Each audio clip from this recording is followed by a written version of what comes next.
This is episode 163 of the Carrying the Culture show. It's your boy Tamal, like Jamal, but with a T.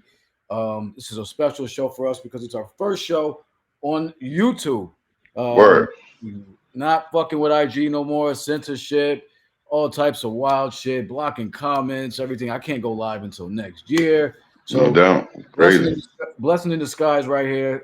We can level up and do some fun things on here. No time limits and stuff like that. So very happy to have one of our first guests ever. One of the first guests been rocking with us since very beginning.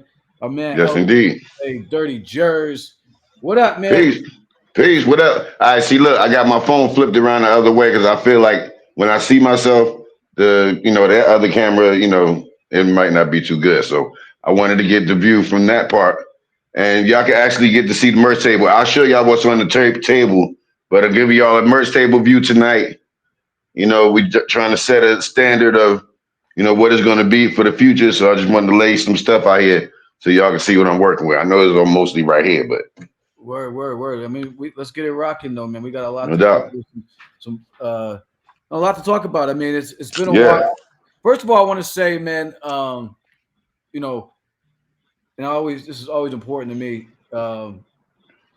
You're one of the good guys in this shit, man. And I just want to say that, I want to acknowledge that. I mean, like, there's a lot of pieces of shit in this industry. I mean, keep it 100. It is, man. And I mean, Yeah, and man. I mean, I've seen and met a few in my time. yeah, so I just want to say, I appreciate you for being a stand-up dude, man. I mean, it's your word is your word, and actually means something. Like, you know what I mean? That means everything in this business. Like, it's Everything. crazy. Like, I give you a time, and you're there. You know what I'm saying? That shit is wild to me because it doesn't, it doesn't Every time I've been on time. every I've been time, on time. every time. So one time, actually, I know some real shit. One I time, hit you up first, right? yeah, I was like, oh, this. I was like, he's gonna be a little late. So I showed up a little late, and you were already there. I'm like, oh shit, okay. Oh yeah. You know what I'm I saying? mean, So, and plus, like you said, we had to get the test run even like tonight. We don't know how this shit be looking right. most of the time, and the Wi-Fi situation and stuff like that. So it's a little bit better now. Yeah, no, it's crazy, and I'm hardwired into the wall with the Ethernet. So we're on the computer. We're trying to. No doubt. Yeah, no skippage. Nah. So hopefully that we have a clean show. Good Hmm. audio. So and one of the hardest working dudes in hip hop. We're gonna talk a little bit about that, yo. No doubt. No doubt. No doubt. Hey, going. You know what I'm saying? So, and it's crazy because it's been a minute. Normally, we catch up at least once a year, do something or whatever. Right. Right. Tagging along for some shit, and but this year we haven't. I just been outside. I ain't gonna even front. Nah, man. Hey, look, you got responsibilities. You got kids, grandkids, wifey, so job. So I know how it is. You have to prioritize your time, and prioritizing time with me always could come on the side because life happens first. So that, trust me, you get a pass for all of that. Plus, for me, I'm doing a lot of stuff. So most of the time, if I'm not home, I'm in the studio, I'm in on the road or something like that. So I understand. Now it's killing me because I can't see the camera. I'm gonna have to probably get up and No, you get the good. You phone. good. All right. Can you see it now? No, see, I got my phone facing the other Oh, way as far as the camera. right. I can get up and turn it around, You, which I'm probably gonna do. you can't see me then. No, Okay, but it was looking good. But I hear you. yeah, because I was trying to do something and it didn't. You know what though? I think I need to leave it because we ain't got time for that shit. I see right there how it looks, so I know it's clear. Nah, you good. You good. I'm changing clothes and shit on here. Bang! Look, because it's live, nigga. It's live. I It's what mean, it's we worst go. shit happens. Worst shit happens when it's live. It's all right though. I mean, again, this is CTC, uncensored, raw and uncut. So Right, fuck right, right. it. I let my wifey got to do the editing anyway. So fuck it. Um, No you know what I mean? So, but so we're gonna jump around, talk about whatever you really want to get into, man. doubt. It's a lot. I got a couple things to pop to show you, Mhm. but and you said you had something big you wanted to share too. I don't know if you want to talk about that now, and then Yeah, no, we can pay. We could go. Delve into it, but I guess first is still about the unexpected album out right now. Me and my brother Mint Plus. That album is doing very well. You know, I'm gonna get CDs, y'all. CDs are coming. We're gonna do some remixes. I already talked to Mint about this, but I think first things first, I gotta get the CDs made because I'm gonna take those on tour, the Unexpected tour, and this November with my brother DJ Mr. Lynn from Company Flow. So we're gonna take those out on the road, just because it was a European release and they ate the vinyl up. So Of course. we didn't have any more physical, and we're gonna talk about the physical thing a little bit later too. But we didn't have any more vinyl. So the next thing is the CD. Yes, y'all make CDs because that shit still matters.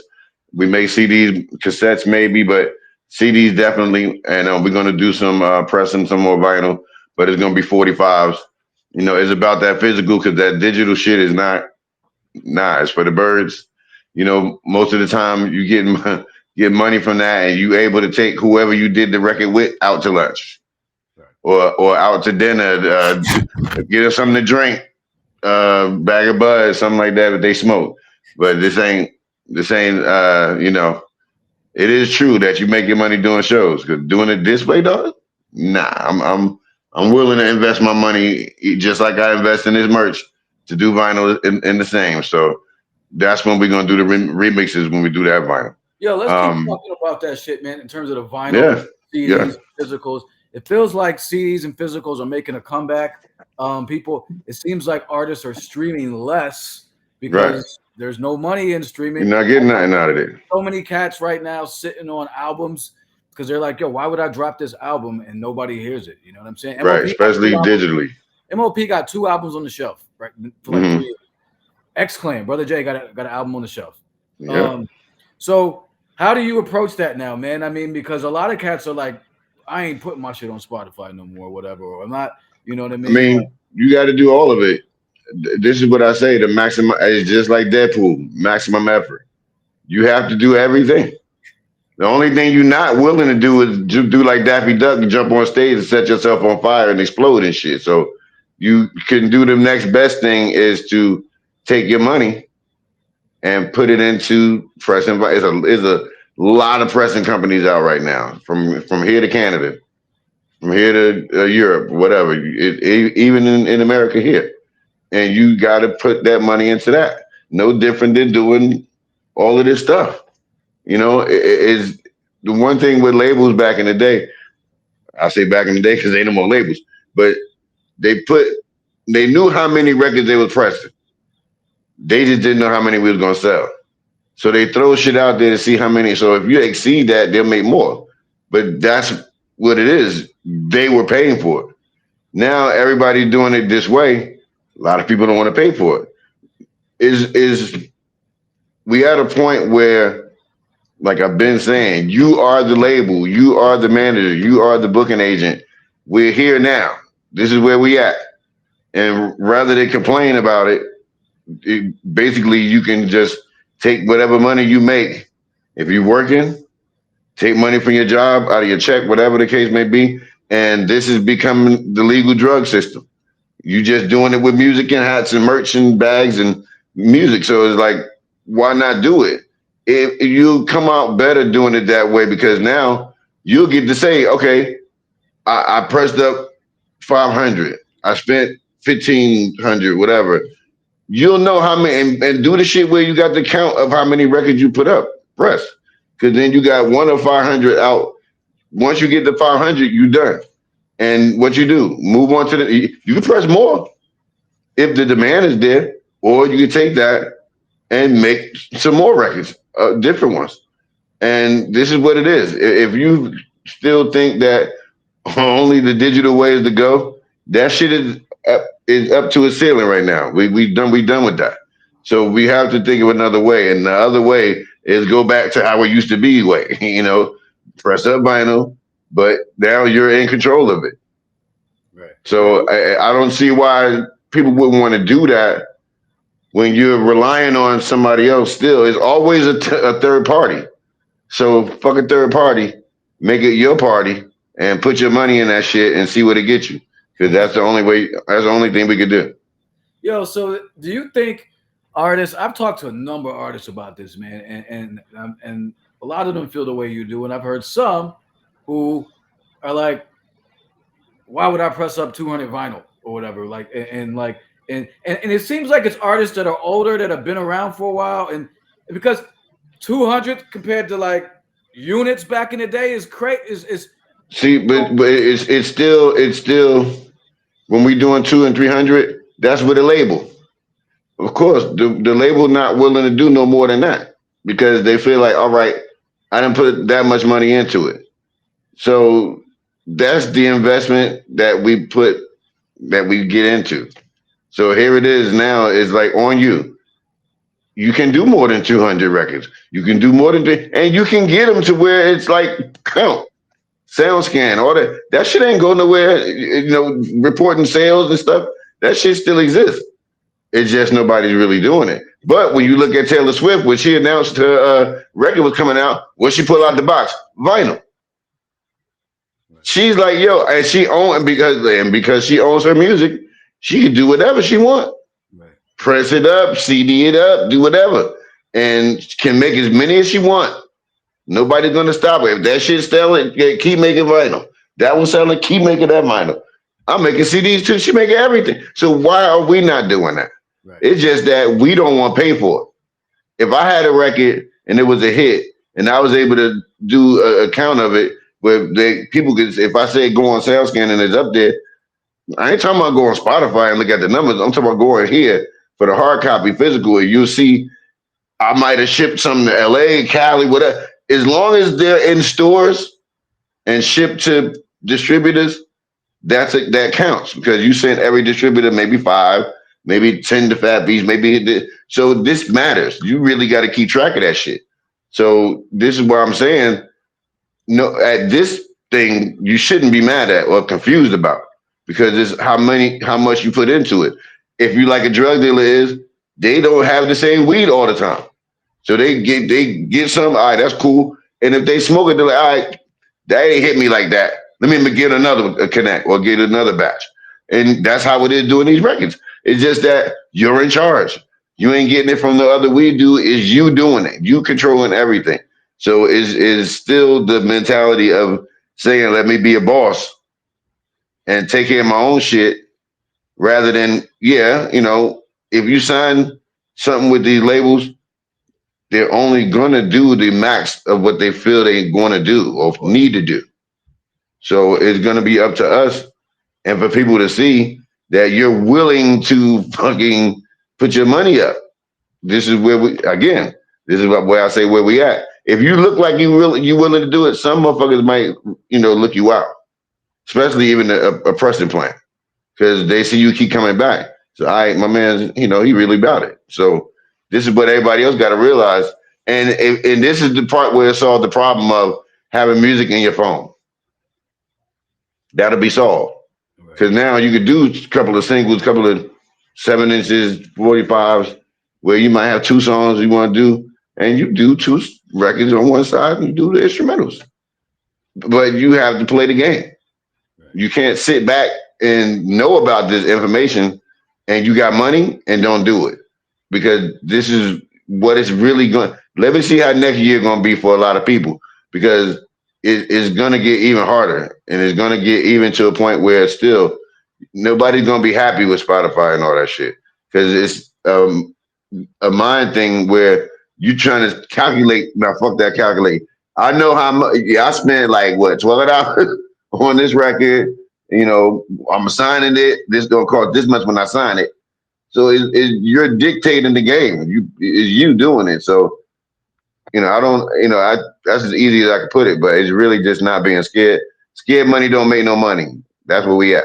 Yo, so like as an artist who's been on both sides as far as like how it was back in the day and how it is now, and Mm. you moving, you doing your thing. I mean, like obviously you said you got to be a marketing cat, graphic designer, accountant, manager, producer. I mean, everything. You got to know a little bit about everything, especially so you're not getting raked over the coals when you going out and getting shit done, right? You got to at least know. So, Right. how do you like? Do you prefer it like this, or do you do you go back to the old days? Like, damn, I wish it was like You know what I'm saying? Because it seems like there's like an element of independence that's there that clearly wasn't there before. Like you control No, the game, but at the same time, if a person does a hustle, they're gonna be asked out though. right. I mean, it's like it's it's ways that we have to do these things that make it look like we're either attached to a label, look like we fucking with somebody that got a little bread. It was like watching BMF when the girl, they like, yo, we're gonna put some money into you. We're gonna put you in the fly studio, put you in the best this, best that. If you're not thinking that for yourself, you won't ever be your own boss. So you have to think like, if I'm putting these records out, most of the time these labels not going to do pretty much everything you want them to do. They'll do what they'll tell you what they can do, and they'll say this how much of it we will do. But when you're independent, there's no reason to not do your own thing to add on to what they're doing. So there's many ways to promote records and stuff like that. But like when you talking about this whole is a package, you have to sell yourself. You have to put these things together in a way where people believe you, and you got to believe that shit yourself. Because this is the part about not being scared to spend money to do it. I tell people all the time, have merch because that's a separate money from where you would make from the show is an addition. So in being all these different things for yourself, the most thing that I can say I've ever had that was good was the control. You were in control of all of this stuff. So it's like people take you more serious when they see you doing that, and then some, and more people will reach out to you if they see that, all right, he ain't being, not say lazy, but he's not waiting for people. If you don't procrastinate, I've done that plenty times. But when you got so much going on, you're trying to, is making sure all the pots ain't over, is cooking. But actually to look, and I said this before, when we had all these interviews, is it really about like, even more today, it's about you being a professional marketeer. You know what I'm saying? Uh, all of these things wrapped up until maybe because you can get a lot of help, but the help that you might want won't come from a person who's younger than you. It'll come from a person who's driven like you and got some connects. And that's when you can say, all right, well, guess what? Let's put your connections with my connections rather than like, yo, you do all of this because I want to just go over here and do this. You got to be hands on and make sure that it's your vision. It's, you just getting help. When you hire these marketers, when you hire these people, even when they helping you, like, but what is this? What is it? What is this you're doing? I need to know what I'm selling. So this is not going to come from a publicist or somebody else. This is going to come from you, the artist, because once you let the control go, you take control. You take control. It's not going to be how you want it to be, especially when you're putting the money into it. If I'm putting money into shit, I'm just the one that says if you can't do something I can't do for myself, I can't use the help. But if you come to me and say, yo, L, I can take you here and do this, this, this. If it sounds good, I'm like, you know what? Cool, let's try that. Because I haven't had that. So I've had booking help, not nothing as far as like somebody come and tell me, yo, I'll get you a contract with such and such, get you a closing deal, get you this. I'm like, oh yeah, that sounds good. Because at this point, musically, it's still about getting it out there. That's why we're still connected to these labels. You know what I'm saying? Like, there's a lot of shit we can't do by ourselves. And this is where these connections come in at, whether if it's with a label, whether it's a marketing company, somebody that that's good at doing that. And I said, got to connect. You're going to use them as much as they're going to use you, but it has to be mutual to where the shit going to work.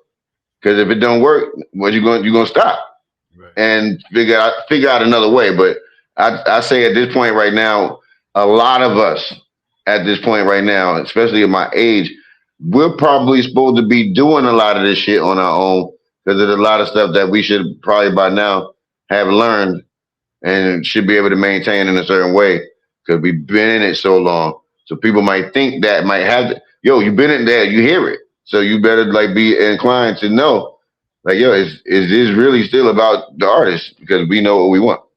Is anybody getting?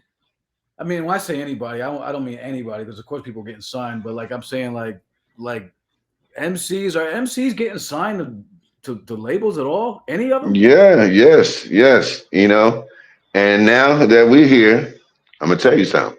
So, Oh, look at that segue. I didn't even know. But all right, with what up? a lot of this stuff, you know, when you do business, and it's really about a lot of people who you know, Of course. and I've been fortunate enough to be connected to certain people, and I'll give you one brother that approached me in 2010 in Atlanta at the A3C Awards Mm, or festival, A3C Festival. My man Vinny Kumar. Now, Vinny Kumar is in a high up place in Empire Records, chair, global CEO, VP, whatever. I don't know too much on that, but I know what he works, what he does, and because I've been involved with him and Empire for a few years since maybe 2015, mm-hmm. 16 maybe. And the thing about Empire for us, when I say us, me and Tame, we both had this same situation. And Vinny was pretty much like, yo, I'm gonna take care of you. Over the years, he actually just convinced me to be patient and have a lot of this stuff to be ready because a lot of these things started happening where we didn't know. I didn't know. So Empire is affiliated with a lot of things where, like I said, I know some things and I don't know a lot of things. But my man Tank, that works for Empire, is the music supervisor for 70% of things that come on TV musically. Mm, So he's been working with Empire because it was an actual label that had artists there that was making records rather than, like I said, I don't know everything. I just know I was on a call where he was like, yo, I need music from y'all now. Who's ever affiliated with this label, y'all need to do music now. And this is music and this is why y'all been seeing me, if you have been paying attention, a lot of this stuff I've been putting up that been from the TV show on Apple TV, Dope Thief. They, put one of the songs that I recorded it wasn't for the show, but it was songs I had recorded for Empire and for the supervisor, where I didn't know none of these songs were going to get picked. I just knew the memo of what I had to do. So pretty much, I watched all these power shows. I watched Ghost. I got into, honestly, I couldn't mess with Tariq a little bit because it was a little bit unbelievable. But right. all the other shows, Raising Canaan, when I first saw them first two seasons, I was like, whoa, everybody got on low. I'm looking at the shows like, wow, I know dudes that have styled these episodes. So when you saw dudes with low on, that was coming from people I know. My man Preem, Prance, not knowing that they was involved in this, but I tell you, I need to be involved. And this is when dude came on the Zoom call where it was numerous producers, numerous artists, and because I knew about a lot of these shows, it was easy for me to write because they're all about kind of the same thing: guns, drugs, sex, block on the block, hit different races and cultures that's into this. So it was easy for me, but I didn't know that the songs I was doing I hoped they would get picked, but I didn't know they was going to get picked. So I get phone calls from people like, yo, I'm watching Dope Thief, this show Dope Thief, and I hear your voice on there.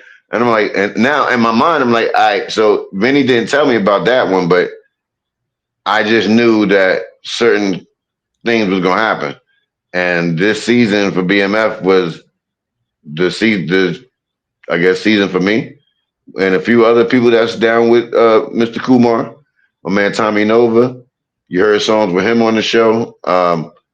You know, Four Eyes was on one of the songs. Soul Messiah produced that. So it's like a lot of things that where for a lot of us that was sitting in the background just working, this situation happened and we're all affiliated in this one label and even with Empire, it just started working, and everything that we was doing, you just started hearing on the show. So This was this season. this is this season. So on BMF this season that just ended, I think I would say from episode 6, then they took a break for a week. So I would say like if not 6 or 7, it was like 8, 9. So those for 3 episodes straight, I got a bunch of songs played that I recorded for, like I said, not for this show. It was just period. So the same song that was on Dope Thief was on Raising Canaan. And then the same song that was on Dope Thief and Raising Canaan was on BMF. And But then all of these, you didn't know though until. I mean, like I said, we just was only supposed to record the songs. And when you do them, you just turn them in. I just knew that it was these different shows. It was the Shy, Power, Raising Canaan. It might be Tommy's show, but for a lot of the things that I was recording, I thought was mostly going to be on Raising Canaan. Because in my mind, I was writing about that, not say one thing, but thinking about that show. Not but then not thinking about the show, but just writing stuff and making these songs where it'd be a hook, verse, hook, just different ways. But these songs are not songs. They're mini songs because as you watch the show, it's only for like a minute and something change. Yeah. Maybe. If that. So the longest scene I had was with Terry playing basketball with his man, asking where his boy was at, and I saw the email. So it's like I said, it's like a job, but you don't know which job you're gonna get. You don't know which one of these shows this guy gonna put it on. So you just really sitting there and just like, all right, in your mind, think about every show because I don't even know how many to do. So I'm just like, all right, let me just make these kind of songs. Every song ain't got to be like killing and, So like my man heard the song. He's like, yo, you talking about pushing dope. And I'm like, yeah, because that's what happens on the street. So I'm writing what I think I got to do that's for these shows. It's about the street. So, but then it's also, I understand that it's other shows as well. So I got to make all different kind of songs. But I don't know what out of those songs they going to like and say, all right, let's put this with that. So the only example I can give you, the Dope Thief song show, the name of the song is called Pushing Dope. I think it was kind of obvious. Sit and do. He was like, yo, okay, he's sniffing dope in the car seat. This song called Pushing Dope. There we go. Easy. And it was like 19 seconds. Like he told us, we don't know how long it's gonna be. But I'm like, shit, I'm not mad at that. And this is really about me and also with Illmind is now the A&R for Empire Records. Whether if it's hip hop, whether if it's pop, if you know his resume, he do it all. And his first placement was with me with Crowd Pleaser. So it's crazy that right now we spinning the block back. The Pushing Dope song was produced by Illmind. The song that was a few songs that was on on BMF was both produced by Illmind and one other one with my brother Chameleon. So these, I just was getting beats and was like, all right, let's turn these into songs because that's all it is. I'll go to my man crib, knock out 2, because I did like 10 like right away. But out of those 10, I didn't know 7 would get picked, but they only played like 3. So it's still other songs that's out there, that's going to be placed, but I just don't know what show they're going to be on. And so this is the whole. They take care. So I'm always curious about like the business side of shit. So like, you didn't know, and then you said somebody told you that they found out, they heard about it. So like, How does that Right, go? right. How does that go to translate into okay, babe, my song made it. Like, where the check at? Like, how's that? Now that's all the whole different thing. You know what I'm saying? I know it's a waiting time. I know it's got something to do with your account with the label, but I just know that it's real, and I can't. Is a word that I'm gonna use right now. I'm like entirely grateful because I know how this bit not. I don't even know how this business is, but I know that it's hard to get into. I know that doing this is not something you get off of record sales or how many shows you do, and to be involved in this at this point, I know this is really about like how good can you write these songs so these people can match these songs with these scenes. Right. Now is not no more about me just it ain't about that no more now. This is like how about you can compare it to like Jamie Foxx, some Jingle 2000, Right. working at that job. You really now got to say, if I want a shot to be on TV, even if it's under the scene like this, y'all barely can hear that shit. But guess what? Y'all know it's me, Yeah, motherfucker. no, that's what I'm saying, son. Like, that's so that's the this shit. is the part. Now this is the part where we talk about, trying to do different business rather than because I've been doing this for a minute. It's the same thing. Doing this job is no different than because the people that's involved in picking these songs ain't no slouch dudes. These dudes are producers themselves. These cats is like Grammy nominated producers, and that's just me saying that without blowing dude up because, like I said, I haven't been formally introduced or nothing like that. So Wow. this is all business, but it's business through where you're being told that I'm gonna take care of you, and that's what my man been doing. So understand also that if Tame was here, y'all would have been hearing him on these shows too, on these songs. Oh yeah. So like, and this is the part of where I'm saying to people, I will always tell Tame, we can't always be these super MCs trying to break our neck on tour, doing this, that, and the third. And I'm telling them I'm involved with people that's in good business that could help us out to where we could use our talents in a bunch of different ways other than just making records. Yeah, because So the residual, you know what I mean. It's about the passive income. You know what I mean. Like where you can like, watch basketball, watch football. You see so many commercials now. I hear like right. DMX in the background. You hear And you don't know none of that, and they don't even be real words. So this dude is like, I remember watching these other seasons of Raising Canaan, where I hear stuff in the background, and where they had a lot of songs that was like licensed, like real records. So this season, you didn't hear so many songs. These few, I would say for me, watching it, it wasn't so many songs that was well known that was in these scenes where past seasons where they had like Rakim or Run DMC. So they like, yo, that's a lot of money to license them songs yeah, on these shows. And you paying these artists, and you paying publishing, you paying paying all this shit just to license a few seconds of a song. yeah, So here we come in, and all of the artists that's down with me and that's on Empire, whether it's Young Cats, and I'm gonna tell you guys a story. I've been to the studio in New York. Empire has a studio in New York, and all the engineers are young, younger than me, of course. So there's not one dude I know that I've seen working there that's of my age. So I know when they see me coming in there, first time I came in there, they was like, okay, who this dude? I'm not telling them nothing about no artifacts, nothing. So I just come in there. I'm told that you want to work with me tonight, cool. So I come in there and I have maybe a verse.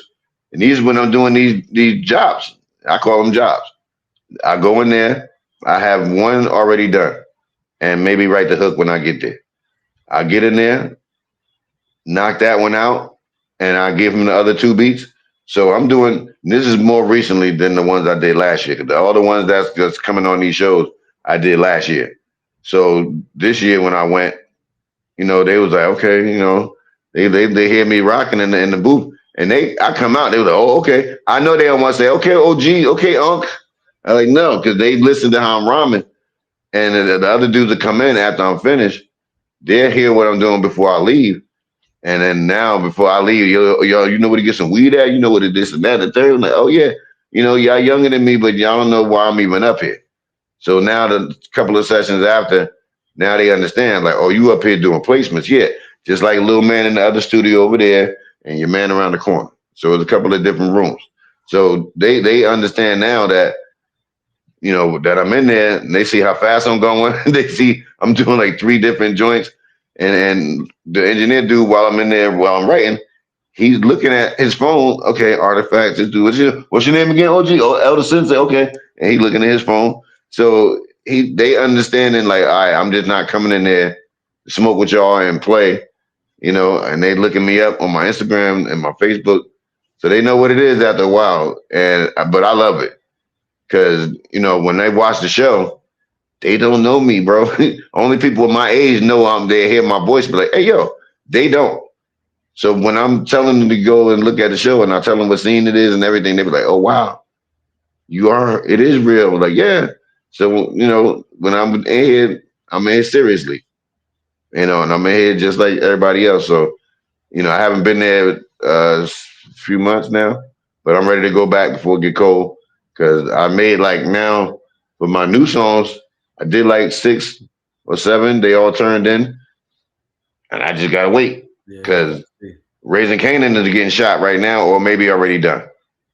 So for the next season, Right. but I do know there's probably a few picked already that's gonna be on there, and that's all I'm gonna say. So this is something that I wanted to do for a long time, and honestly, I didn't even think I was gonna bring it up tonight, but I asked my man, he said, "L, talk about it." 'Cause guess what? They hear your stupid ass on these shows already, so why wouldn't you tell them? I like that's true. Yeah, So 'cause I'm just you told me about it like I don't know, sometime last year, I think. I mean, yeah. It was last year. It it was was last year. last year, and it was funny because when we we set up this build, I was like, damn, I was like, I wonder if I could ask him about this shit, but you hadn't said nothing publicly about it, so I was like, Mm-hmm. I should ask him online, but I'm glad this is what it was that you were going to bring up because I was curious about what had happened and what was going on with that Yeah, because I ain't gonna say I was scared to talk about it, but for me, a lot of times I don't like to jinx myself. So if there's something like that going on, I'd rather not talk about it. But because people who have watched the show, and then like my man Eclipse from Sirius, he hit me up the other day, last week, matter of fact. He's like, "Yo, I'm watching this damn Dope Thief show. Is this your voice in the background?" And I'm like, "Yeah." So he's like, "Yo, that's so," and everybody agrees and say the same thing. Everybody's because I feel the same way. Uh, to know all of our travels and struggles, knowing how we've been working hard doing what we're doing, and most of the time, you might not get your payday or your earned reward. Something like this happens, and we all understand what it is because now it's not just a record. We know this ain't on vinyl. This ain't on no CD. This ain't on even on Spotify. You can't even Shazam it. So I'm trying to get that done because I've had a few people ask me, like, what's this song that I keep hearing on TV? And one dude I talked to, I actually gave him a copy because he wanted it so bad. So I was like, all right, I'll do it, but we definitely going to present it on digital soon. And because I watch these shows too, and this was the best thing about it. Like I said, a few couple of last season, 2 seasons ago, I didn't know what a lot of them songs was and who these artists were. It's still like that now, but at least doing this, you know, people that know who I am get a treat out of it because when they watching it and everybody I know that have seen it, like, yo, like, damn, that sound like L in the back. And then I get that phone call. My man was watching it with his lady. He was like, yo, like, I had to wait for my girl to go to sleep and call you back because he was watching it and he didn't want to stop it because she was like, what you doing? So that's been the reaction from people, and it's almost still like putting out a record because everybody's still hearing it at the same time when they watch the show.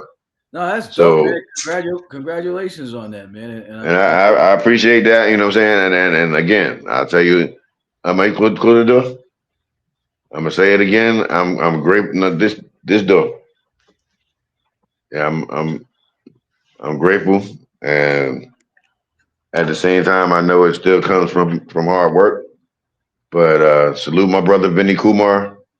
You know, for the always working hard for me and actually telling me to believe, because a lot of times it's hard to believe a lot of this stuff when you know what it's going to take to really for a lot of it to happen, and it's rare that it actually happens. because it's not So this just is talent alone, right? Like if that were the nah, case, nah. a ton of people could. We a There's lot of a lot of, motherfuckers will be on TV there's a doing lot that of shit, talent. right? Yeah, there's a lot of talent. There's a bit of luck in this fucking business show, and like you said, who you know Yeah, and stuff, and like being in the right it's place like at the sports too. right time. It's like all this shit is like sports. You gotta it's everything you about everything you saying, all the cliche shit. Be at the right place at the right like that really that right there. When you look at Instagram and you see people at parties and you see people hanging together, and then when you sit there yourself, a lot of people look at them pictures and be like, "How this nigga get in the room? How he get in the room?" Right, right, right. You know what I'm saying? You say, and it's not on nothing jealous, but a lot of people feel like they should be in the room, Yeah, yeah, yeah, especially cats that been in it for a minute. yeah. And they see dudes get shit that they feel like, yo, I've been in this shit just as much as him. How this nigga getting da da da da da da. So that's when you got to understand, like, yo, okay, he's doing something I am not doing, or he know people I know that he know I don't know. Period. So and that's the time when you got to like how to do say shine the light on him. You got to shine the light on yourself and say like, okay, maybe I need to go out more. Maybe I need to be more sociable and go out, hang, go just do something other than what you already doing, because I see things that work for me is also like when I go out. Half the time I go out and I go and I don't know what's gonna happen. And salute to DJ Blessed, my man Danny. They had their Friday nights at the Ace Hotel. I want to say every beginning or the end of the month. But when I was just there this past month, and it was before the Labor Day weekend, I think, right? I went there and saw everybody, saw Prince. My man Preem was there. And from the time I saw them, I'm outside smoking. I'm by myself in Brooklyn, and I'm sitting there rolling up, and I came outside. They roll up, and I'm like, yo, I'll see y'all in a minute. They go in there. For immediately, Prince goes in there. I start hearing Toss It Up, and I start hearing Raking in the Dough. I start hearing special ed songs, and I go in, and maybe almost the end of the party, I'm at the bar. I'm getting me a drink, and we all there. AL is there, and we all chilling. Punch was there, and we doing what we normally do as friends. And these songs start coming on, we all vibing out. And when I go back to the bar to get my other beer, they start playing the instrumental for Wrong Side, and I'm like, why? So next thing you know, I get a tap on my shoulder. I go over to the turntables, and I just start rocking right there, and stuff like that. That's spontaneous like that. For a lot of people that was in there when I'm walking around, I know people that was there and they like, yo, these people don't even know who you is, son. You just I'm like, yo, chill, because it ain't even like that. So and then I go and do that on the mic, then get off the mic, and I'm walking through the party now. Everybody like, oh shit, that was you on. That was you this whole time. You walking around like you on. I'm like, y'all don't know me. I didn't even know that. If that didn't happen, I would have just been floating around this party. Y'all wouldn't even know. But it's not a big deal. But at the same time, this is how things work. Because now I'm outside, and people coming up to me, yo, you want to do this, da, da, da, you can do a podcast, da, da, da. So this is how all of this stuff works. So this is what I mean about doing things outside of your element or comfort zone that you wouldn't normally do. But this thing that you're doing is actually going to help you. So, this is the thing I say about selling yourself. You don't have to be at these parties all night, but you can go to 2 or 3 different parties in the night and sell yourself and then bounce and still go home and go to work and do what you got to do. And like how it is, you know, I don't know how it looked for you, But before we bounce off of here, I'm gonna show everybody what's on the table, just so I can show y'all. Sitting like this right here, right now, is how it is when I'm out on the road. Whether we at, if I walk off a stage and come sit at the table, and all the people that was over there watching me, they all in front of the table now, No, I didn't see looking at it. this view. I didn't seen it. So, Yeah. and this is how it is. You know, Sadat, he saw it when, and I try to I keep him straight. Like, yo, always have that shit. Like, 'cause I know you got it. So Shabam, he listens. A lot of my people listen, and I like I said, I try to lead by example. 'Cause I learned it from a lot of people. You know, rest in peace, my brother Aesop from Living Legends, Aesop the Black Wolf. He just passed a couple of week or two ago, and I had a run in with him in Japan in 1999. And when I was out with him, I was just amazed that he had so much merch with him, CDs, T-shirts. My man was the one dude I knew that had a damn Dreamcast, and Aesop had a Dreamcast with all attachables. Like he had the damn steering wheel, guns. We was in my man DJ Quiet Storm's house having a damn ball. He had mad Power Stone game, Street Fighter games, but he had a chip in his Dreamcast where he had it in Japan inserted so he could play games when he go back home that we didn't have in America. I was bugging off that. I said, yo, your ass is really into this, but in a way because he's found out that I was into anime and video games. But so like he's like, oh, you my boy now. I can't from the time we left Japan, I was in contact with him all the way up until now, and that was one brother I could say. Aesop was like a different cat, but when I got to know him, he was different in a way, but fucking well known. And once I dug into his catalog and his history, you know, I already knew about Living Legends, but even to rock with them out there, Chaos was with me. Man, we had a ball out there, and I just want to say to his family, you know, condolences, you know, and we in a strange time right now. Yeah. We are in strange times, and I'm just like, you know, staying focused on what's at hand and what's in front of me. And I don't like picking up my phone half the time no more. I feel like every time I look at it, it's somebody I know that's gone or somebody I know that went through something. And I don't want to be that person doing that either. So I just try to maintain in a good way of balance and you know, a lot of times people could say, yo, you busy. I see you busy, nigga. That's the best fucking thing. Cause the day I'm not busy, all y'all gonna talk about that shit too. So I'm gonna stay busy. Cause I don't want to give y'all nothing to talk about. So anytime I'm not busy, y'all gonna be like, damn, either L resting or something wrong. And y'all still ain't gonna know anyway. And so we gonna just, you know, rock out. And no different than how you doing today. We gonna rock out. Yeah. No. So going into the world being crazy and shit being crazy, I wanted to get your take on like this a couple of things actually, but this Mm-hmm. AI shit as far as like I mean, it kind of started snowball with the Timberland thing, and Yeah, yeah. stealing this man, stealing homeboy's beat or whatever. Mm-hmm. Was like, what's your take on it as far as really the application in music? I mean, like, I'm hearing some people doing some pretty cool shit with it. I mean, for Right. instance, I'm here like Beanie Siegel using it for his voice and shit. You know what I'm saying? Now that's the that was I was about to say that I heard that song and I was like, you know, a lot of people might need this, but for a guy like him, you know, DOC, you know, this is something tool wise that, and I don't say bringing a motherfucker back from the dead and shit, but for people today that might not be able to do it as they may have used to, I think that may work. You know, I will say I don't like this AI shit with the artwork though. Like, it's I don't know how it's done, maybe Chat GPT or You whatever, mean but a like lot of these, videos or like what type of artwork? Like yeah, a what do you lot mean? of this stuff, I mean, the video stuff is kind of cool, but because it don't look like the person actually, you know it. I mean, I don't. It's nothing that you can actually use for yourself. It's something to play with.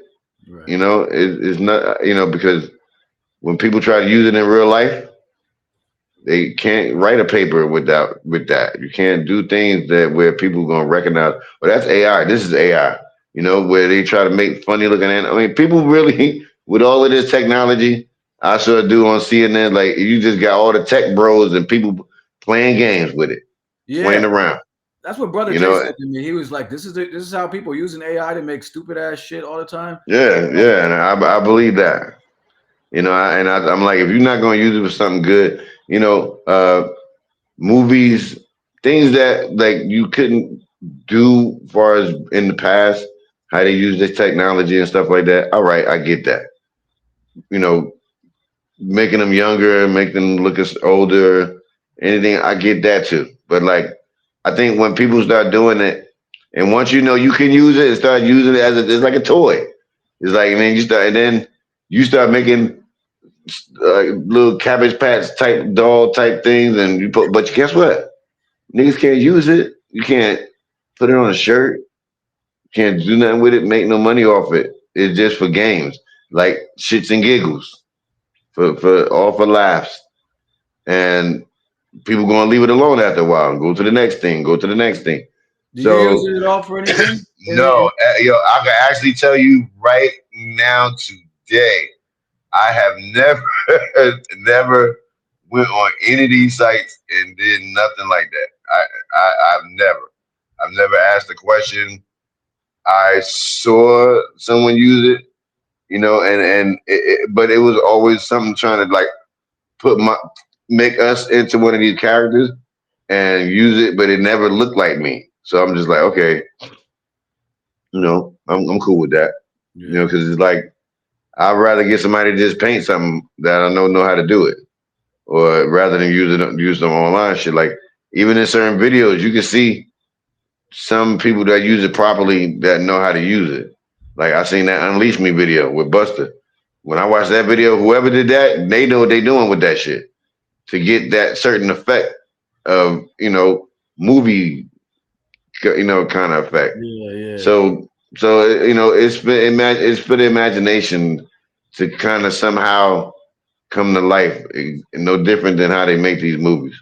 Right. So, but like I seen the dude on TV say, like it's so much stuff people could do research wise, and things that help yourself, help other people. But then you got kids on here asking it like, and they tell them, "Yo, go kill yourself." You know what I'm saying? Like, and the kids are believing it. It's a machine in that phone, and they think it's a person telling them what to do. Yeah. So you got people getting, asking questions, and the thing is answering them back. And it's like, people. I was just on the news, bro. I mean, it's wild. Just be like, some man think he's like, yo, I mutualize with you. Yo, it's a machine, your phone, bro. Like that's not a real person, but then the machine, they gotta update the machine because the machine is like, yeah, go ahead, do this, do that, da da da da. And it's like, for who? What kind of person this for? And Yeah. you got people on here dying on here listening to these machines. That's the illy part because like this technology only been around for a few years, and everybody making money off the shit. I mean, like some dude just today, for what's that Oracle company? Fuck Elon Musk. This dude over here got like all the money. Like, so Elon gonna be next. So when you got people wanting to know, I need to know. Need to know what? Like, yo, that this is why you have this psychiatrist over here, and people at home sitting in their bed, just word, word. All right, I'm gonna go over here, and now you getting the gun, and you doing this and that because the thing told you to. I So, know somebody that's using AI for therapy right now. Like, right, yeah, it's different levels to this shit. I mean, so a I was lot of just that shit is for you to hear. So that's why people sign up for a lot of that shit. Like, but because they know, like, once you hear something bad, oh shit, like, oh, well, I don't feel too happy about myself right now. You just said that to me. So it's a lot of this shit that ain't meant for us to toy around with. It's meant to play with, but this is what everybody's doing. Cause everybody got a phone in their hand, so everybody playing. and also playing with fire. Right. Yeah. No, it's interesting. I use ChatGPT for some pretty important things, but from the creative side, I don't. I mean, if I use Chat like when I plan trips and stuff, Yeah, I mean shit like that, right? there's some shit where That it's like makes sense. I'm looking for the best. It breaks me down. One time I was going somewhere. I was going to 3 places. I was like, I got to go here, here, here. I gave the location of where they all were. I said, I'm here now. What's the best route to take for like? And it was like boom, boom, boom, and it's shit. Right now, yeah. When you see the commercial, shit like that, you know what I'm saying? Yeah. On the commercial, they're not going to show somebody having a conversation saying like, "Should I do this?" Or like some real critical shit. They're gonna show on the commercial baking recipe, historical shit like things that you want to like, so now they updating the service. We gotta make sure that when people ask this question, the machine gonna say, "You sure you want to talk about that? You sure you want to? Should we?" And that's the fail safe. Cause now if your ass starts typing in other shit other than what this thing is saying, now somebody got to come to your house. Oh Cause shit. this person thinks that they're talking to, Well, bro. because it learns you, like my account. Yes, but that shit, wow, bro. That No, the person would do that. listen, fam. My account, right? Like, because if you sign up for an account, like it starts to Mm, learn your shit, how you talk, right? So right, right.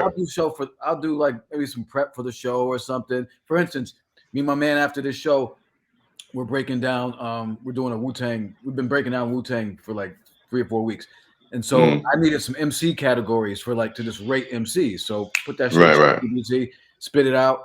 But it talks to me like how I talk because it'd be like yo, great idea, fam. Like, Oh and my I'd be like, god. it'd be Now who like, you talking to? yeah, it'd be like, or that's a dope idea. You're gonna do that, da da da da da. And so, would you like me to spit this out for you, PDF type shit? And I'm like, and one time I was just fucking around, right? Um, I was like, yo, I was like, you've asked me that 3 times, and it was like, my bad, what I'm saying, I'll lay off or something. And I'm like, yo, Oh man. yeah, it starts talking like it starts recognizing how you talk and shit, and it'd be like, Right. so one time Respond back like that.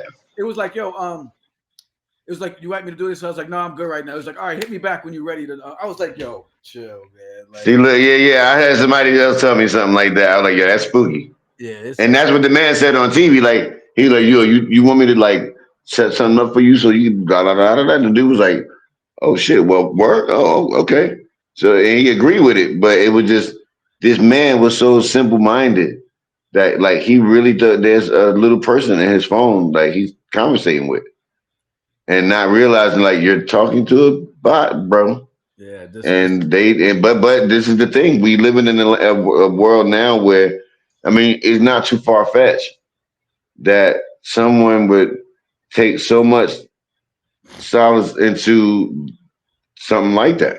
well, look at that. I Because mean, niggas have a lot of people alone. look, niggas have, back. Let's go back to the '80s. It was like blow up dolls for, what I'm saying. I mean, it's the same type of shit, right? Like, I mean, because I feel like if you fucked up, you're gonna be fucked up. Well, no matter what comes out. So, like, you know Yeah. what I mean? And you're gonna be in your private space at home. And that's where a lot of these Dateline motherfuckers come from. People you wouldn't think would fall for that trap. Yo, But this is the world we this is the yo, world we live in, I you mean, know? yeah, like when that's Jarvis from Iron Man and shit, too. Right, So, right, right, right. Yeah, they listen to they and look, they got that shit set on their phone to sound like him or women, and no different than the GPS. So whoa, it's to your preference. People are in their own little zone, man, bubble shit, and this is why we have people out here on these streets it's that's wild, straight, bugging, because more so than ever before.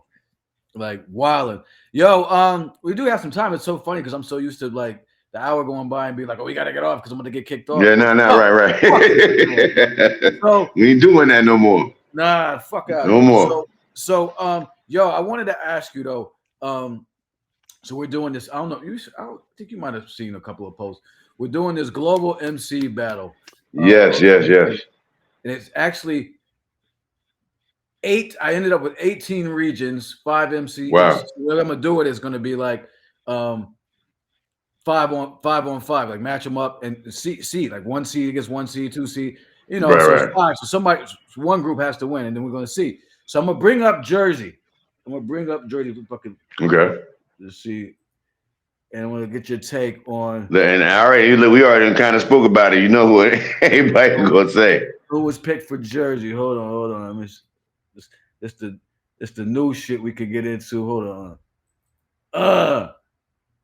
But you see that? Let me see. Oh, you far away. Yeah, yeah. No, I'm gonna get my phone now because like I had it on there. I'm gonna put it on the table. 1 second.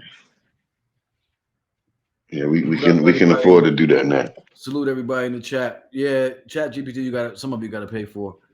Um, it's the Jersey starting five.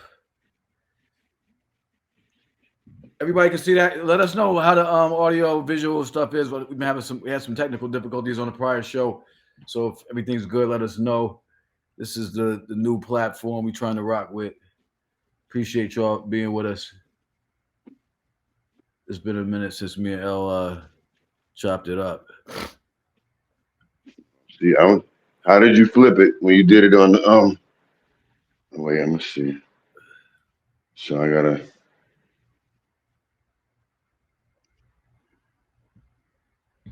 I remember when I saw you flip the camera. Oh, that was What's it? I flipped my camera, No. but I don't know if I can flip yours. Hold on. You see. Oh, let's see. Did that do anything?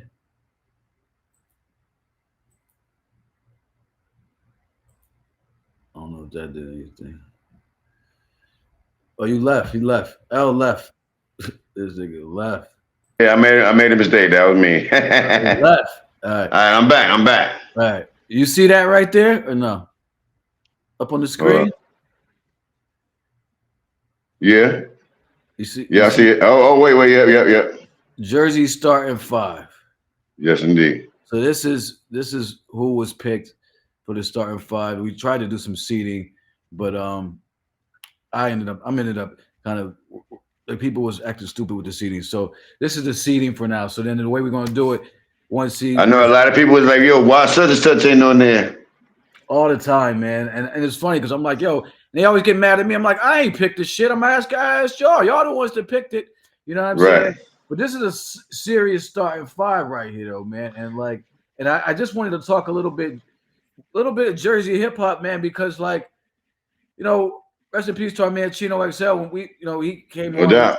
talked about it. Well, some people was salty. He wasn't on here. Um, but you know, Jersey is like, I'm from CT, man. So it's the same type of shit as far as New York goes. We've talked about this before, whatever. Like even Long Island it's like a different, like don't even exist. But Hmm. Jersey has held shit down, and I just like these are five, you were part of this, but like who are some other like top cats for you from Jersey, man? Because there's a lot of cats that um could have been picked. You know what I'm saying? Even Right. I mean, five as I'll well. start. I'll start off with Lakim Shabazz. I always start off with Locke because Locke was the first, one of the first. And when I say one of the first, I'm not saying like super back in the day. I'm talking about like in an era that we was growing up with him doing these records and these albums he was making. So Locke. I mean, pretty much the whole flavor unit in the sense, even Apache. Apache, a lot of people didn't know. Apache was doing a lot of stuff with Latifah. People didn't know that he was responsible for a lot of stuff that came out of here. Rest in peace. He was dope, yo. Exactly, a beast, a straight man. Nice, yo. He was When I'm talking about like Apache was like a real dude. You know what I mean? Like a guy that was so down to earth. He didn't feel like he was too big to come check you out, rock with you. Me and Tame being new artists, from Jersey, we, I reached out to him for a lot of stuff that we did in the hood, like, and he showed up. And honestly, Apache I would say was one of the one first dudes that me and Tame, because I remember this day so clearly. Me and Tame bought the illest weed from him. Yo, Apache used to have some ill bud, and The this fact that you're day, bringing it up years later, look, lets because you know. I'm gonna tell you, we went to him, and I can say somebody that might attest to this, Diamond D might attest to it, but Locke will attest to it as well. But I found out that he had bud one day, and we went and he was living somewhere where I knew where to go, and he was staying at this at this condominiums place, and he said, "Oh, meet me downtown." So me and Tane go meet him, go in the crib. We smoking with him, but then he was like, "Yo, I'm about to give y'all something," and he was like, "Look, but y'all can't smoke it now." We was like, "Damn, like what's this?" Yeah, he pulled this shit out, and I'm talking about High Times magazine looking shit. Oh, It's just like 96, 95, 90. I say 96, 95, 96, and it was purple, all these different colors. I'm like, damn, okay. at So that time. look at this time, right? Me and Tam was like, yo, bet, like, yo, we both like an ounce off, but like, yo, we both like, we got $100. He's like, I bet, come on, man. He straight warned us. He's like, yo, when y'all leave, yo, wherever y'all going, don't don't just try to smoke that by itself. We was like, what do you mean not smoke it by itself? Mix it with some other weed. We was like, really? So we was like, all right, whatever, B. We go to Tame house. Just when he was still living not too far from me on Central Avenue. We went in his crib and we rode. All right, he's like, yo, he heard what he said, right? He's like, yeah. So we just rolled one. And first of all, the weed was kind of moist. But man, I'm trying to tell you, we couldn't even pull it. Because every time we pulled it, we were choking on that shit. I was like, yo, what is going on?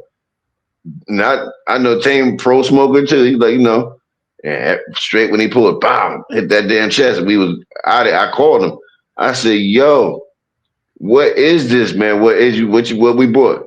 Y'all trying to smoke a bite without the other weed? Yeah, I told y'all. You cannot smoke that straight. We tried it at papers, still couldn't do it. It was like, yo, this shit. And then we did. We mixed it in with some, we made some beef and broccoli.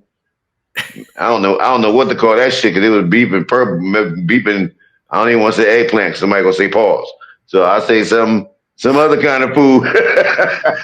So we did that and we was able to smoke it and we was like, man, I to this day still, I done been to LA, I've been to Amsterdam, I've been to a lot of places, It but was weed. nothing. It wasn't Yes, no it was weed, bro. It was no weed. other shit. Like, but he told us like I found out from somebody else. And they had it, and that's when I called him, and that's when he came, and we went to him, and I just really couldn't believe, when we both had our own stash. So like, our only reason why I knew Tane was smoking if he was around me because I heard him choking. So I was like, he's smoking that shit, and Jersey, man. Again, we are the only state where all of our MCs don't sound the same. You can't tell where everybody from. There's no sound from East Orange. There's no sound from Brick City, New Jersey. There's no sound in Plainfield. There's no sound in Perth Amboy. So when you think about Perth Amboy and you think of Milkbone, for us, from where he's from, the only thing we know about Perth Amboy is they had a movie theater there that everybody went to, and they had maybe a bowling alley. But like when you picture all these states, like Trent, when you think of Trent, what's the first group you think about? Poor Righteous Teachers. Of course. Because when they came out, they were super nice, and they had the damn Trenton sign on that bridge. Cream makes the world takes. Exactly. So we knew that when you get there, you're now going into Delaware, all that stuff out there in South Jersey. You know, that is like how like Plainfield is like the hoodest spot in Jersey before you get to like Camden. Before you get to like down there, like close to Philly and shit, where everything really changed. But Plainfield, New Jersey, is like a quick ass city that you'll pass through. That is the last remnant of anything that looks like Newark or East Orange or anything like that. So, but like home around here, this is like the immediate, So when you think about New Jersey hip hop, most of the time, we don't talk about YZ, we don't talk about Tony D, I we don't had no talk about, idea. what I'm saying, my brother's Double X Posse. A lot of people don't talk about them. So when I think about this, I think it was a group maybe called Mood Swingers that was from Jersey City. I might be wrong, but like the history goes deep, but a lot of people didn't get a lot of recognition. So like when I think about that list, that list is only like that because of the immediate placement of where we was from. So when you think of immediate, you're gonna think Redman, you're gonna think Lords of the Underground. Even sometimes people think Naughty, but Naughty, was where I was from. Grew up most of my life was in East Orange. He's orange, right? So Illtown, right? So I went to school in East Orange. School right down the block, Vernon L. Davy Junior High School. Went to East Orange High School, and a lot of people that I know did the same. So when you talk about anything else that came after us, Avalanche, when you talk about Fuji's, you know, everything that we was doing was you could tell who everybody was either influenced by or what everybody was listening to. So it made sense for me for Redman to be with EPMD. It made sense for us to have ties with Brand Nubian because that was the type of music we was all listening to, and you could tell by the affiliation. So when you think of Lords of the Underground, you think of Marley, you think of Real Live, you think of Marley, Sabi, Marley, K Def. So like even salute to my girl Sabi, even her.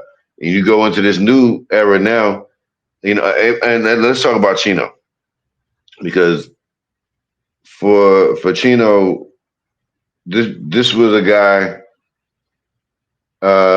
We all were rebels around here, around where I'm at right now. We were all established. Some battling each other, but just some making a name for themselves from the area that they from.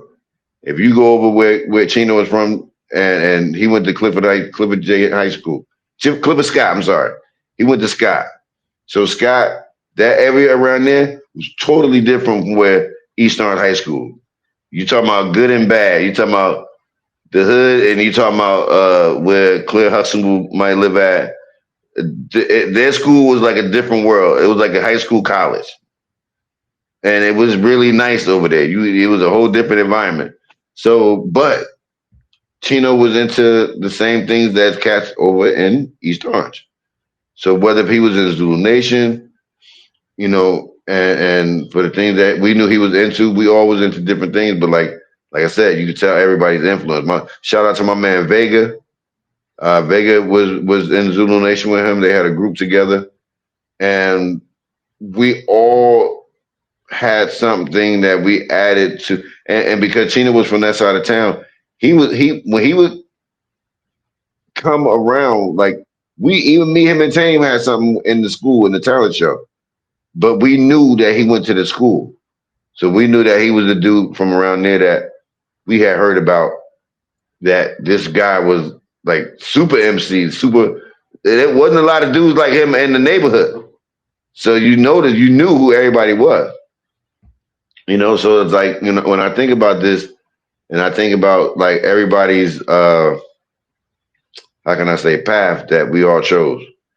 Chino got to a time where he was like, yo, I'm out. He went to LA. And for him to do that, I told him myself, I'm gonna say this shit here too. For him to go over there, and he had a whole other life than he had here. And I say that because here, even though all of us was doing what we was doing, there was not a lot of like togetherness when we was doing what we I was was going to doing ask you that. I was going to ask you that. Yeah. early on. You know what I'm saying? Like when you from here, like no different than me and Tane. We had an idea of what we were and what we wanted to project into hip hop about who we was and where we was from. This was everybody from here. So when you talk about trying to break through, New York was what we were trying to break into. We were trying to break into that shit in a way where we was like, yo, but we came with a way of where we're like, yo, we do graffiti. We DJ, we do all the things that was started in New York. Like, how about open the door for us? And that shit was happening. And but with all I'm talking about, every group that came can all say the same thing I'm gonna say now. Because of the just trying to break out, we never went back home and said, "Hey, this is the thing I love about New York from the gate." Because they're all in New York, all these superheroes all in New York. They all work the damn together somehow or another. Whether they from all these different boroughs, they wind up working together. But in Jersey, we're all one state, and we never came back to each other to say, "All right, we done all made it. We all like let's get together and start doing." Because your mentality is still Jersey. Keep going, push. Because you don't know when your last record was going to hit. Because you knew you had to be approved by New York. So here it is. We trying to make our little way, but I think. But I will say this though, and later on in the years, like I could call my man Tretch right now. I call Dude all right now. I call all these dudes right now. And if I say we're gonna do such and such, well, they're gonna all show up in the studio. All of them gonna show up. What we doing, L? Like I got this beat because Tretch did it to me. Do it all did it to me. I remember being in the session with Tretch. My people. Shout out to old 50 boys. You know what I'm saying? These dudes is cats from the neighborhood. So Tretch, he told us all, be at the studio. This is where we're gonna be at. We all show up. Shout out my man Fam from Rotten Rascals. We all show up, and beat comes on. We all guess what? It's that same mentality. It's 12 niggas in the room. We might not all be on the song. Whoever come with their shit first and it sounds like I sound, that's who's gonna be on the song. And to do that, knowing the history of a lot of us, I used to really sit in these rooms and them not knowing. I'm like, this is the fuck I'm talking about. Cause God, like and this is why Tretch did a record with me when I did a song with the album with the returning dudes from Poland. I'm on the road with them and I straight called him like, yo, I'm gonna be back home in maybe a week or so. I'm gonna sing you this track. Do you mind getting on it? Tell me what I gotta get done to have you on the song. He on the phone I put him on speakerphone. They heard him. He said, "L man, look for you, yo, just send it, and we good." I came back home and he came to the studio with me, and that was the first time me and him did something like that. This is like I went to high school with this dude. You know what I'm saying? I knew who he was as not rapping before, and scared to death when I finally touched the stage. Who do I see on the stage? We in school in the auditorium. Who I see right there on the corner of the stage, letting niggas know. Yeah, he's rapping now, but I'm so I've been through that. But going through that, but then to later on, me and Tane put the record out. My man Vin Rock, Vin, I love you, brother. I remember when he came up to me and he said, "Yo, I'm gonna have Channel 9 News gonna be at my shop today. Come down to the store like about 6 o'clock." This is when they hip hop array naughty. You know what I'm saying? Wow. This me and Tame first record out. But because he knew what we was doing, he's like, "Yo, L, show up." And he had me on TV. I'm on the news with him, just in the shop, not even talking. I see Tretch maybe not too long after that. And he saw me, and when he saw me, I thought it was gonna be like school. And when he saw me, he was like, "L man, I'm just happy for you and your boy." You know what I'm saying? And then to later on in life, we do something where we did a show with Brand Nubian and Elizabeth. Tretch saw me and Tame coming up the street from after we parked. and he saw Chaos, and the first thing he said, "Oh shit, these motherfuckers gonna be rapping tonight." He said, "L, I know what the fuck you and this nigga gonna do." And he waited for us to get to the door, but because He's wanting to just talk, let though. I mean, that's good. That's a right. compliment. I mean, I Trex.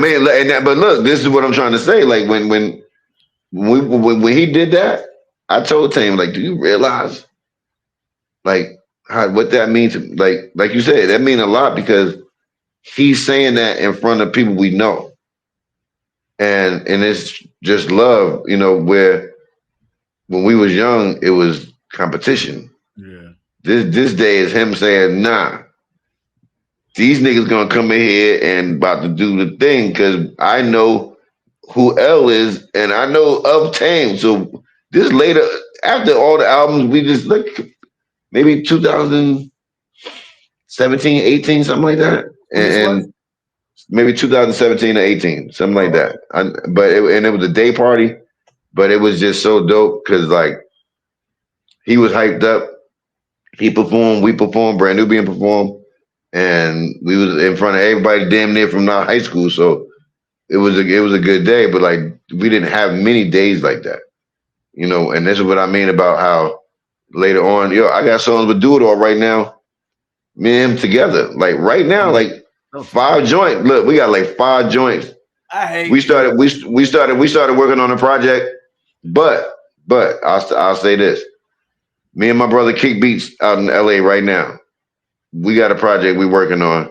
Your boy Dude got like 2 solo joints on there, but these joints is like nothing you've ever heard him do.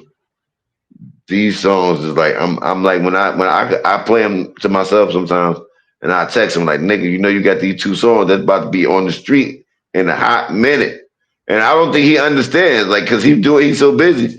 I'm like, bro, I got this shit in my back pocket that everybody about to hear, and then when I say it to him like that, he start understanding like, oh yeah, yeah, no, I remember. I said, yeah, could be he got it. We shooting videos for these shits, everything. I mean, like, this is what I've been waiting for, and people going to actually hear. And this is not just like me. This is New Jerichans. They on the joint, with me and Tame Oh, word. that they actually put out on one of their projects. But I got them I got them to give it back to me, and we remixed it. Sound way better than the first time, and it's going to be on a proper album, proper representation. I'm treating this because these are songs that me and Tame got on there. 2 solo joints, 2 artifact songs, one with New Jerichans, and one song with me, John Robinson, Elo Kush, Tame, and 2 Mex from LA. Wow. Right. So, and look, Elo, if you're watching this, I know, look, he been asking me for this song for a minute, but I ain't want to tell you, I've been holding it for this project. I know Kick probably told you too, but like soon we're gonna let this be out to that because that night we recorded it was crazy. Tame, Big up Elo Kush, New Brunswick, no hold it doubt, down. no doubt. Jersey, stand up. Like these are Yeah. my guys, man. So like, a lot of these things that I've been doing over the years are about to come out now and come to fruition. For a lot of, and that's why we talked about the show and the BMF shit because a lot of things I just been trying to do this year without talking about it because a lot of times when I talk about it, it may not come true. I feel So you. I just shut my ass up and let the work do the talking. But this year coming up, I can tell y'all now. Word. Next year coming up, this is like how everybody be like, this is my year, son, this is my year. Like, this year, next year, we really start showing growth in a way where, when you get certain situations that happen for you, you turn them into something else. So having these opportunities I had this year, you know, will pretty much because the time frame with all this shit that I did research on, you talking about 6 to 10 weeks, all these different songs, they're not all coming, at the same time. So I know this year coming up, this is why I'm ending off the, November to do this unexpected tour. Great. We going into the new year, right back on the road. I'm trying to establish some West Coast you know, things that happen. Shout out to Roxy and Phoenix Flame. We're doing some work. I'm just trying to dip my toe into a lot of different things, you know, and it's not say management or anything like that, but I'm willing to be a guidance counselor to a lot of my people that don't have access to a lot of the things I may do, and people that I work with. So I'm willing to share, but I'm also not willing to be accessible to everybody. But like, yo, if I tell y'all, it's almost like, all right, check this out. Almost like what you told me you want to do. So with your company and everything that you have for people to have accessible to themselves, it's kind of like, and I've been saying this for years, but like when you fuck with like-minded people like yourself, I'm like, damn, he got the same idea I got. But guess what? This is when you start saying to yourself, you know, when you said you was gonna have that service, I was like, yo, guess what? I'm gonna come to you because there's people that's asking me for that now and more. But if I know you're doing that and I got somebody that's willing to, you know, want to do that right now, I'm like, yo, go to my man. He got that whole service for you right now, but you got to be ready today. It can't be no like talking about it because this is like how I feel about doing features. Yo, I want to do a song with you. Like, yo, so when? Because I'm not sitting here on my hands. So, you know, when they see what I'm doing and they're like, oh, shit, you busy? I'm like, no, I'm not too busy to do a feature. You just got to be telling me what you want, how you want it to be, when. Don't fuck Because around. I got word, because I got to book the time to get you in your slot. Right. So there's a lot of things that's gonna happen next year though. But like to say that, yo, you know what? All that shit he said, he actually doing. So you know, No, it's not about talking. But next year, West Coast, you gonna be there. Trust me. yeah, I'm a link. I'm I'm gonna link trying to y'all. be Y'all look. You and wifey gonna be on the beach chilling, and they were like, yo, what else? I'm gonna call y'all like, yo. I gotta leave the beach now. We're going to the yeah. record store. I'm Meet with me it, at the yo. spot. Meet me We at the ready. spot. We done done the Grand Rapids, the LA, the Look, fucking I see it. I see it. I see it all. we've been, you know what I'm saying? We rock, you know what I'm saying, merch tables and shit. You always Mm-hmm. let us tag along. So you know what I mean? Yo, before we get out of here, I do want because I got another show coming up in a little bit, but before we get out of here, Okay. I do want Mm-hmm. to just share a little bit, want you to share a little bit about the Tame One documentary and just All what's right. All right. So everybody, the good people at Division East, and y'all can go to Division East on Instagram, and you can go to Tame One Film. Now these brothers right now, almost they still filming, they still doing interviews for the movie. I don't know when the documentary is gonna be done, but I know they just about to do Barbito's interview, and y'all gonna see them post about that soon. Um, I know there's still a few more important people, but I think they almost done. All I tell y'all, man, just support what's going to happen. I'm going to sit with them. You know, how can I say this? I don't want. This is not my thing. Um, I don't want people to think that this is happening on my accord. okay. Uh, a lot of things go into what I'm doing to actually help. You know, this is. I'm sorry. Excuse me. Um, I'm trying to do my part as the other half of the group to make this thing go in a way where when because this shit look beautiful what they shooting. Some clips, yeah. So yeah, and I can tell you it's gonna really work itself. But I think that what's got to happen, you know, these last 3 years been crazy. Last 3 years been crazy for a lot of my friends, a lot of people that's friends with Tame. You know, and we already know what it is. You know, people that follow me, we already know. Yeah. But the thing about this is always been about what me and Tame did as far as this thing behind me. This is not just me and Tame getting on stage, going in the booth, doing a lot of these records. This is the whole damn New Jersey state and other people in the world that made this name be what it is. Whether Tame and Chaos are gone or not, we did not do this by ourselves. So a lot of the things that have been going on are now, with this documentary, I think will be solved in a way of where like we've been sad about Tame being gone for 3 years now. I'm ready. I'm ready for all of the people that know this situation to celebrate him. A lot of people been scared to celebrate in a way because they don't want to hurt nobody's feelings. If y'all rock with this shit behind me, there's no one person that's gonna make you not support it. There's no one. It's different now. You know what I'm saying? Like this, what we doing. This right here. When people ask me what this AOF is, now is the time I'm gonna explain it.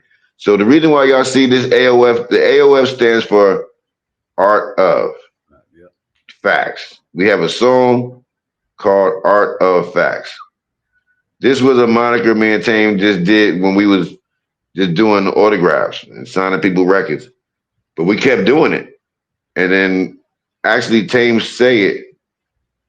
The very first time I can say I heard Tame say Art of Facts, we got a song with Brand Nubian. If y'all go on YouTube, type in Check the Fine Print. And y'all gonna hear a song. Jamar don't like that we used to play this song because Stretch and Bobito used to play it. Okay. And it was at a time when, they did the punks about to get beat down. They were doing that out.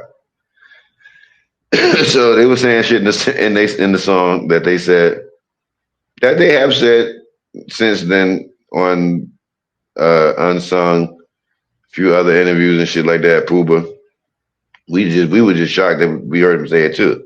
So y'all gonna go online, go on YouTube, put artifact. Yeah, come on, put in artifacts.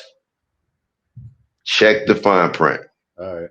And this was a song we had on our demo, but this was actually a song that Lord Jamar produced, and we did the original version of Wrong Side of the Tracks at Sadat's house at the same day we did the Check the Fine Print song. So this was like the first song we recorded with Brand Nubian because we wasn't hanging with them to ask them to give us a deal or anything. We just started hanging with them. And one day we was in Sadat basement watching football, and Jamar was like, "All right, fuck it, this is the day we're gonna do some music. Like, what y'all about?" We just told him like, "Yo, graffiti, b-boy, and da da da." Well, write about that shit. The next thing Jamar is supposed to be on the Wrong Side of the Track record. He just wasn't home when we had the studio session for him to come do the hook. What? So if we had it our way, Wrong Side of the Tracks would have been with Brand New. and not me saying the hook, but because originally Jamar wrote the hook. He says the hook. So even if y'all never heard this version, put in Artifacts, Wrong Side of the Tracks, demo version, and you're gonna hear some James Brown do do do do do do do do do do do do do. Dude, you're gonna hear all this shit, and we couldn't use that sample. Of course. Because it was so I asked Jamar, can we do another track? They were on tour. So this is when we was working with T Ray. And we sitting in T Ray basement and we was like, yo, we gotta change the beat. And when I played it for Jamar, he couldn't come like he was like, oh my God. So like I'm just letting y'all know. Y'all would have had a whole different version of the song. The beat would have been the same, but Jamar would have been on the hook and would have been in the video. Wow. And it did happen. So that's crazy. But no doubt. It's I mean everything happens for look, that look, because look, we probably wouldn't have our deal today. For a lot of things work in strange reasons, but like when you make decisions for yourself, you wind up looking back and saying like, "Damn, I did the right thing." Yeah, it would have been a different effect. I mean, maybe not good or bad, but just different, and maybe not. No, the same things wouldn't have come from it would have been the same thing. The way you heard me saying that hook is how I heard Jamar in my head. It's just that Jamar was like artifacts from the wrong fucking side of the label was like that we can't say fucking side of the tracks. Like there's a lot of cursing there. Like, all right, yeah, we're going so like a lot of things happened with that song. I'm glad the final version was the version y'all love. So when y'all go and hear that record tonight, y'all gonna be like, make your decision. Like, do you like the new version or the one we did with Jamar? Because the version we did with Jamar wouldn't have ever came out anyway. Wow, that's crazy. I didn't know Yeah. that I knew that the influence of Brand Newbie and all that stuff early on, but it's funny. I mean, that song is the anthem, bro. I mean, I've been with you at a number of shows, man, Right, and right, like right. And you I don't mind doing that shit neither. Every time, yeah, bro. I told Tame, and unfortunately, he didn't make it to. Hopefully, myself. I told him, yo, they're gonna wheel us out on stage. You're gonna have a spray can in your hand. I'm gonna have a marker. And they're gonna wheel us out, and we're gonna be singing that shit with friends that's still with us, and we're gonna celebrate. And guess what? We still gonna do that. We still yeah, gonna do it. I got a lot of things coming where anybody that rock with me and Tame, y'all gonna be so damn happy when y'all hear these songs. Cause I still can't believe we got them done in that way. Salute the Kick. My brother mixed all these songs. Y'all gonna hear some fucking magic real soon. I ain't gonna hold y'all too long because I know my man got to get to work on something else. But y'all can look out for this. Uh, I got a reissue about to come back out. I can't tell y'all what it is right wow. now, but Reissue but coming it out, tour, reissue coming. Yep, European tour in tour. November. Yes, Mhm. sir. And Mint Plus project with Mint Plus is yeah, out. me and Still man, yeah, popping. we gonna have the CD gonna be this November. So yeah, man, and look out for the next season. Raising Canaan, gonna be some songs on there. I know Yeah, Raising Canaan don't come till March, so we're gonna be going into the new year. But I think actually, I'm sorry. Before I go, I'm gonna shout out to my man DJ Views. We have an EP out right now called Aussie times Brick City Sound. So either way, Brick City Aussie Sound. But you go look up DJ Views.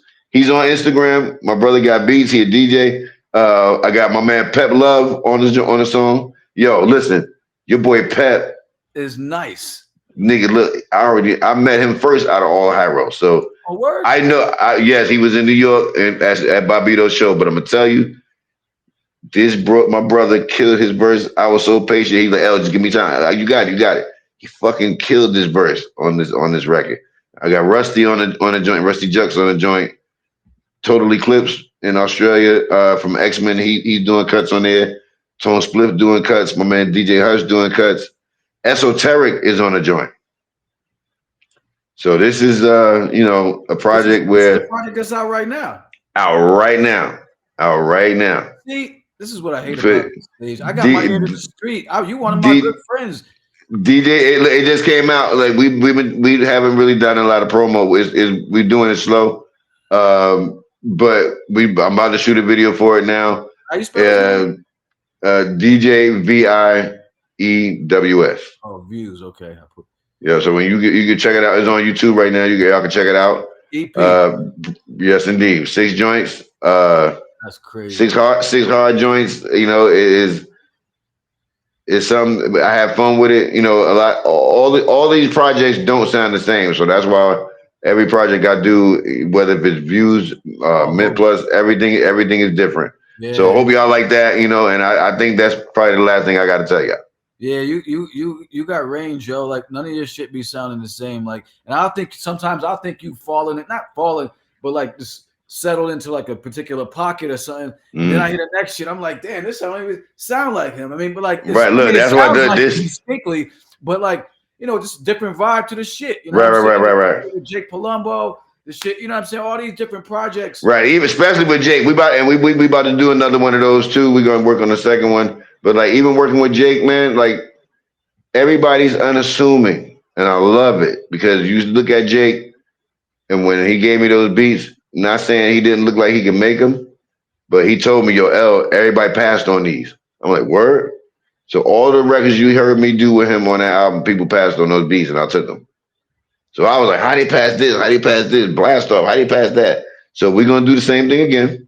Dope. No different than how I worked with my man Chillo from out in Belgium. It was the same thing.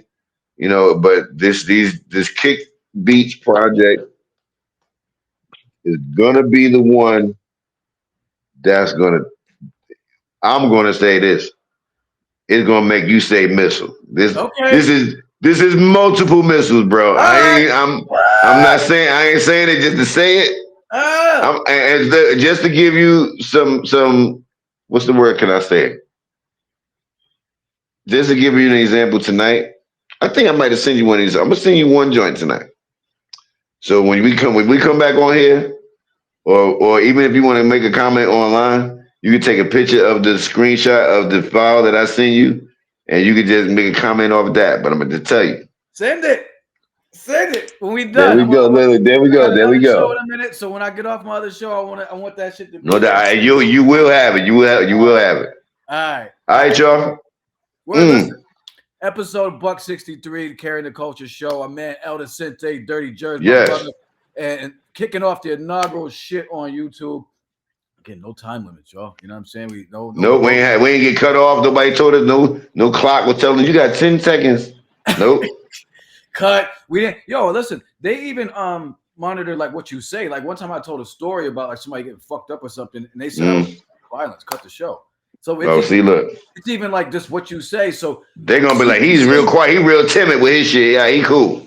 Yeah. So CTC Uncensored, man. We had to do it right. So thank you for kicking off the show with us, man. No doubt, bro.